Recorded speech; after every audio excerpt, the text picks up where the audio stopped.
성도 여러분, 우리 주님의 평강이 함께 하기를 기원합니다. 오늘부터 시작되는 사순절 절기 기간과 부활절기까지 요한복음을 함께 묵상하고자 합니다. 말씀을 통해서 주시는 하나님의 은혜가 새롭게 임하기를 주의 이름으로 기원합니다. 지금 우리는 세계적인 전염병 시대를 살고 있습니다. 사순절은 그런 가운데서도 어김없이 돌아왔습니다. 사순절 첫날을 제2수요일, 회제 수요일이라고 하지요. 바로 오늘입니다. 제라고 하는 것은 죽음과 회개, 돌이킴을 상징합니다. 그래서 사순절은 우리의 죄를 담당하고 죽으신 예수님을 기억하고 새 생명을 가진 새로운 존재로 사는 영성을 회복하는 순례 기간이라고 말할 수 있습니다. 지구촌 온누리에 고통과 절망을 경험한 이들이 허다합니다. 우리 자신일 수도 있고 우리 가족이나 우리들이 아끼고 사랑하는 사람들일 수도 있습니다. 그렇게 절망과 슬픔과 아픔은 우리 가까이에 있습니다. 이런 때에 우리들은 어느 곳에서 희망을 찾아야 할까요? 역시 우리들의 희망은 예수 그리스도께 있습니다. 삶의 자리에 불어닥친 광풍으로 인해 위기에 처하고 흔들릴 때, 또 인생이 모호하고 해답을 찾을 수 없을 때 많은 사람들이 성경으로 돌아가 하나님을 새롭게 만나려고 애써왔습니다. 저는 이 사순절 기간에 요한복음 묵상을 함께 나누고자 합니다. 마침 사순절기가 되어서 요한복음을 50회에 걸쳐서 나누려고 합니다. 사순절기 평일과 6번의 주일, 그리고 부활주일, 그리고 부활주일 후 2주간 동안 요한복음을 함께 읽고 그 뜻을 나누고자 합니다. 함께 나누는 요한복음 묵상이 여러분에게 은혜가 되고 하나님의 말씀을 더 깊이 알아나가는 소중한 기간이 될 수 있기를 간절히 소원합니다. 오늘 말씀 묵상은 요한복음 1장 1절이 아니고 요한복음 20장 31절입니다. 오직 이것을 기록하면 너희로 예수께서 하나님의 아들 그리스도이심을 믿게 하려고 하며 또 너희로 믿고 그 이름을 힘입어 생명을 얻게 하려 함이라. 개역개정판의 하나님의 말씀입니다. 요한은 왜 이 복음서를 기록했을까? 오늘 본문에 보니까 이런 구절이 있습니다. 이것을 기록하면 요한은 이렇게 말합니다. 요한은 요한복음에서 자신을 예수님의 사랑하는 제자라고 표현했던 사람이죠. 세베대의 아들입니다. 그가 주후 85년경에서 90년경에 요한은 자신의 목회지였던 에베소, 그리고 지금의 터키 지역인 소아시아에 있었던 그 교회들, 그리고 성도들에게 예수 그리스도의 복음에 대해서 알리기를 원해서 이 복음서를 기록한 것으로 그렇게 전해지고 있습니다. 그런데 우리가 생각해 보아야 될 것은 공관복음서 그리고 제4복음서인 이 요한복음에 대해서입니다. 약간의 차이가 있어서 그렇습니다. 복음서라고 하면 보통 우리가 요한복음 말고 마태, 마가, 누가복음 이 세 개의 복음서를 공관복음서라고 말하고 약간 다른 성격의 복음서인 요한복음을 제4복음서라고 말하죠. 세리였다가 제자가 된 마태가 동족 유대인들에게 예수님에 대해 특별히 만왕의 왕으로 오신 예수 그리스도를 알리기 위해서 쓰는 것이 마태복음이죠. 가장 먼저 쓰여진 복음서인 마가복음은 로마 제국의 기독교 박해가 최고조에 달했을 때 핍박과 고난 속에 있었던 로마 제국에 있는 성도들을 위해서 쓰여졌습니다. 특별히 종으로 오신 예수님의 섬김과 희생과 구원 사역을 보여주고 있습니다. 그리고 누가복음은 로마의 관료인 데오빌로라고 하는 사람에게 예수님이 누구인지를 알리기 위해서 의사였었던 누가가 쓴 복음서이죠. 누가복음은 참 인간이면서 동시에 참 하나님이신 예수님, 즉 인자, Son of God, 인자이신 예수님에 대해서 자세하게 소개하고 있습니다. 이렇게 공관복음서는 그 세 가지가 서술 방식이 비슷해서 공관복음서라고 말하고 제4복음서 요한복음은 약간 차이점이 있습니다. 예수 그리스도에 대해서 알려주고 있긴 하는데 특별히 하나님의 아들이요 그리스도이신 예수에 대해서 가르쳐 줍니다. 그래서 요한복음을 예수 그리스도의 신성에 대해 집중해서 기록한 복음서로 이해하려고 했었던 노력들이 2000년 교회사에 있었습니다. 초대교회의 유명한 교부였던 알렉산드리아의 클레멘트도 이 복음서를, 이 요한복음을 영적인 복음서, spiritual gospel이라고 인정하게 되었습니다. 이렇게 요한은 복음서를 통해서 참 하나님이시고 하나님의 아들이신 예수님에 대해서 다양한 각도에서 그 행적을 기록하고 있습니다. 그런데 왜 4개의 복음서일까요? 이렇게 복음서마다 각각 특징을 갖고 예수님을 보여준다는 것은 믿음의 눈으로 보면 우리들이 반드시 알아야 할 예수님에 대해서 각각 복음서들이 보여주고 있는 그 특징들이 중요하기 때문에 그런 것이 아닐까요? 왕이신 그리스도, 종되신 그리스도, 참 사람이요 동시에 참 하나님이신 예수 그리스도, 하나님의 아들 그리스도이신 예수님의 모든 면들을 이해할 때 우리의 신앙과 영성은 더욱 깊어지고 새롭게 될 것입니다. 그렇다면 우리가 보아야 될 것은 누가 이 요한복음서를 읽어야 하는가? 요한은 이렇게 말합니다. 너희로 이렇게 말하죠. 다시 말하면 독자가 너희라는 것입니다. 이 너희는 누구일까요? 최초의 독자들. 요한복음은 사도 요한의 목회지였었던, 자신의 목회지였었던 그 에베소 교회를 비롯해서 소아시아의 여러 교회들의 편지를 썼다고 말씀드렸죠. 생각해보면 그 교회와 성도들은 이미 마가복음, 마태복음, 누가복음을 받아 읽고 있을 수도 있고 또 이미 읽었을 수도 있고 그렇지 않을 수도 있습니다. 그러나 분명한 것은 이미 예수 그리스도의 복음과 죽으심과 부활하심을 듣고 사역자들을 통해서 다양한 말씀을 들었다는 것이죠. 그래서 교회를 이루는 성도들이 되지 않았을까요? 그런데 왜 요한이 이미 그리스도인 된 그들에게 복음서를 기록해서 예수 그리스도의 말씀과 복음을 다시 듣고 또 듣게 했을까요?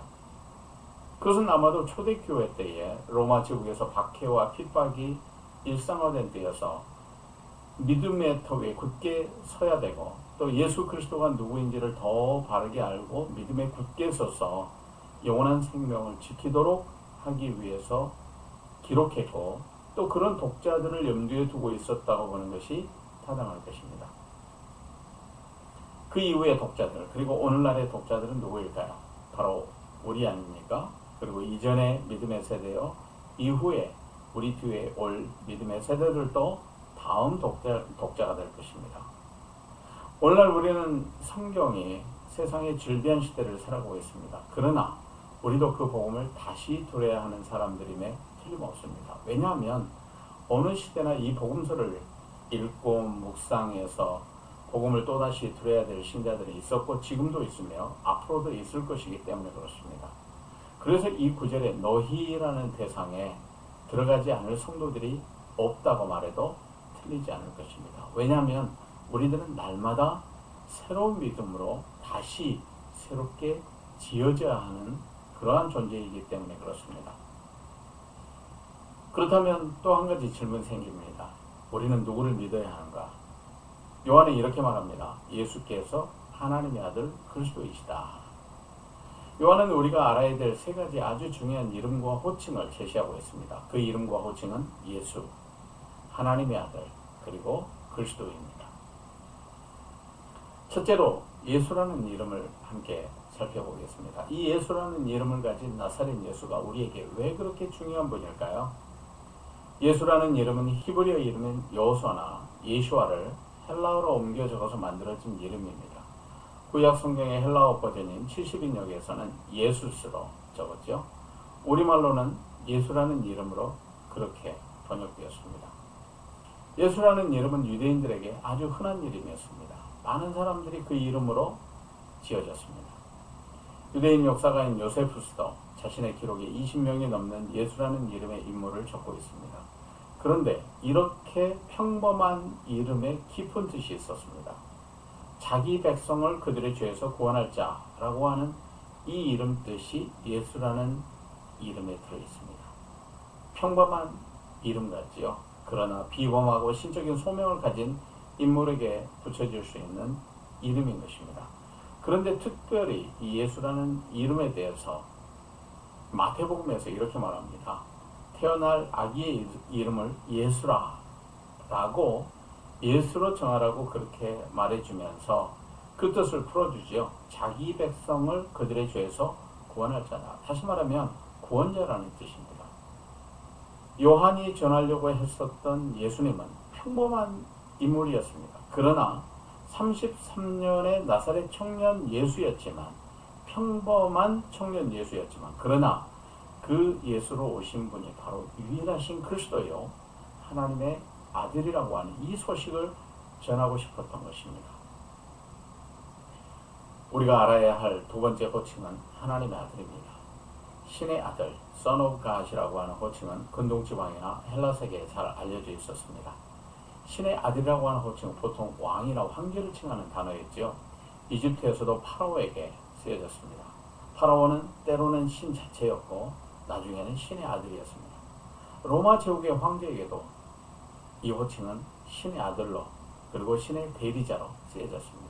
최초의 로마 황제였었던 가이오스 옥타비우스에게 부여된稱호가 디비 필리우스였습니다.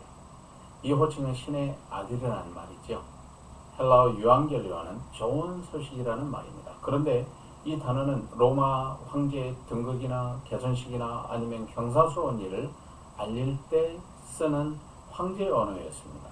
그런데 제자 요한은 로마 황제가 통치하던 그 제국시대에 황제의 언어인 유앙겔리온을 예수 그리스도를 알리는 복음에 사용한 것이죠. 또 황제가 신의 아들로 인정받던 시대에 나사렛 예수, 십자가에 죽은 예수, 다시 살아나신 예수가 하나님의 진정한 독생자, 하나님의 진정한 아들이라고 전한 것입니다. 세 번째로 우리가 알아야 할 이름은 그리스도입니다. 그리스도라고 하는 호칭은 히브리어인 메시아, 마샤흐를 헬라어로 번역한 호칭이죠. 여기에서 영어 이름, 이 크리스토스에서 영어 이름 크라이스트로 번역되었고, 그 뜻은 기름 부음 받은 자다라고 하는 뜻입니다. 보통 이 그리스도라고 하는 이름은 대제사장, 왕, 그리고 선지자에게 사용되었습니다. 쉽게 말해서 구원자를 의미하는 호칭입니다. 그래서 예수 그리스도의 삼중 직분에 관한 많은 글이나 설교들을 우리가 볼 수 있는 것이죠. 메시아라고 하는 호칭은 신적인 왕권 사상과 구원자에 대한 예언에 관련된 호칭입니다. 물론 신적인 왕권 사상은 이집트나 아시리아나 바벨론 제국에도 있었습니다. 왕의 권한과 직위가 신으로부터 왔다고 하는 사상이죠. 그런데 메시아 사상은, 성경에 나타나는 메시아 사상은 다른 나라나 민족들이 가지고 있는 신적인 왕권 사상과 전혀 다릅니다. 구약 성경을 보게 되면 여호와 하나님이 자신의 백성들을 통치하신다고 하는 이 신앙이 다윗 시대의 이스라엘 백성들에게 아주 깊게 뿌리를 내리는데, 특히 아모스, 호세아, 또 제1 이사야, 예레미야 같은 선지자들은 하나님이 장차 구원자를 보내서 하나님의 백성들을 구원하실 것이라고 하는 이 메시아 사상을 널리 알리게 됩니다. 그리고 이스라엘 민족이 바벨론 포로기에서 놓여서 다시 귀환하게 되었을 때 에스겔이나 또 제2 이사야, 학개, 스가랴, 그리고 말라기 같은 선지자들은 메시아 예언에 대해서 지속적으로 전했습니다. 그런데 오늘 우리가 보는 요한복음에서 왜 사도 요한은 그리스도, 이 메시아에 해당되는 그리스도라고 하는 이 호칭에 그렇게 중요한 관심을 보이고 전하고 있을까? 예수님이 십자가에 못 박히시고 다시 사신 분이 되었을 때 그동안 역사에서 전해져 왔었던 메시아 예언을 완전히 성취하신 그리스도가 바로 예수님이라고 받아들여졌습니다. 그래서 예수님은 하나님의 나라의 복음을 전해주신 분이요, 인간의 모든 죄를 담당하시고 십자가의 대속의 죽음을 완성하신 분이며, 또한 다시 살아나셔서 영원한 구원자로 하나님의 나라의 통치자인 하나님의 아들 예수 그리스도로 사람들에게 받아들여지게 된 것이죠. 요한은 바로 그것을 전하기 원했던 것입니다. 자신이 사랑했고 자신을 사랑했었던 바로 그분, 하나님의 아들 그리스도이신 예수님을 전하고자 한 것이죠. 요한은 자신이 사랑했고 사랑받았던 바로 그분, 자기를 사랑해 주셨던 바로 그분, 하나님의 아들 그리스도이신 예수님을 전하고자 했던 것입니다. 이제 우리에게 무엇을 믿을 것인가 하는 질문이 생깁니다. 요한은 이에 대해서 그 이름을 믿음으로 그 이름을 힘입어라고 전했습니다. 개역 개정판 성경에는 그 이름을 힘입어라고 했는데 영어 성경을 보면 by believing 이라고 번역되어 있습니다. 그래서 하나님의 아들이신 예수 그리스도를 믿음으로써라고 생각하는 것이 맞을 것입니다. 베드로는 성령을 받은 후 변화되어서 안진뱅이가 일어났었던 그 기적을 행한 다음에 유대인들에게 이런 말씀을 전합니다. 다른 이로서는 구원을 받을 수 없나니 천하 사람 중에 구원을 받을 만한 다른 이름을 우리에게 주신 일이 없습니다. 사도행전 4장 12절의 말씀이죠. 우리가 예수 믿는다고 말할 때 그것은 역사적인 인물 청년이요 또 참 사람이었던 예수님을 믿는 것이기도 합니다. 그러나 동시에 이 땅에 하나님의 아들로 오신 그리스도를 믿는 믿음을 갖는 것을 말합니다. 그 예수라는 이름은 평범했습니다. 그러나 평범한 나사렛 예수로 사람의 몸을 입고 오신 그리스도는 비범하셨던 하나님의 아들이셨습니다. 유일하신 그리스도, 하나님의 아들이신 분. 요한은 이제 우리가 그 이름을 믿어 얻는 것이 무엇인지를 마지막으로 전하고 있습니다. 그것은 다름 아니고 생명을 얻게 하려 함이라 이렇게 전하고 있습니다. 오늘 우리의 생명, 영원한 생명은 오직 하나님의 아들 예수 그리스도를 믿는 믿음으로부터 나오지요. 물론 우리가 살아있는 한 육체의 생명을 갖고 살아갑니다. 그러나 그 안에 참 생명, 예수의 생명, 영원한 생명은 오직 하나님의 독생자이신 그리스도 예수를 믿는 믿음으로만 얻을 수 있습니다. 그래서 영적인 생명을 가졌다고 하는 것은 신비 그 자체이지요. 이런 예수님과 함께 인생의 단 하루를 살 수 있고 단 한순간을 살 수 있다면 영원한 생명의 나라로 잇대어진 인생이기에 그 무엇과도 바꿀 수 없을 것입니다.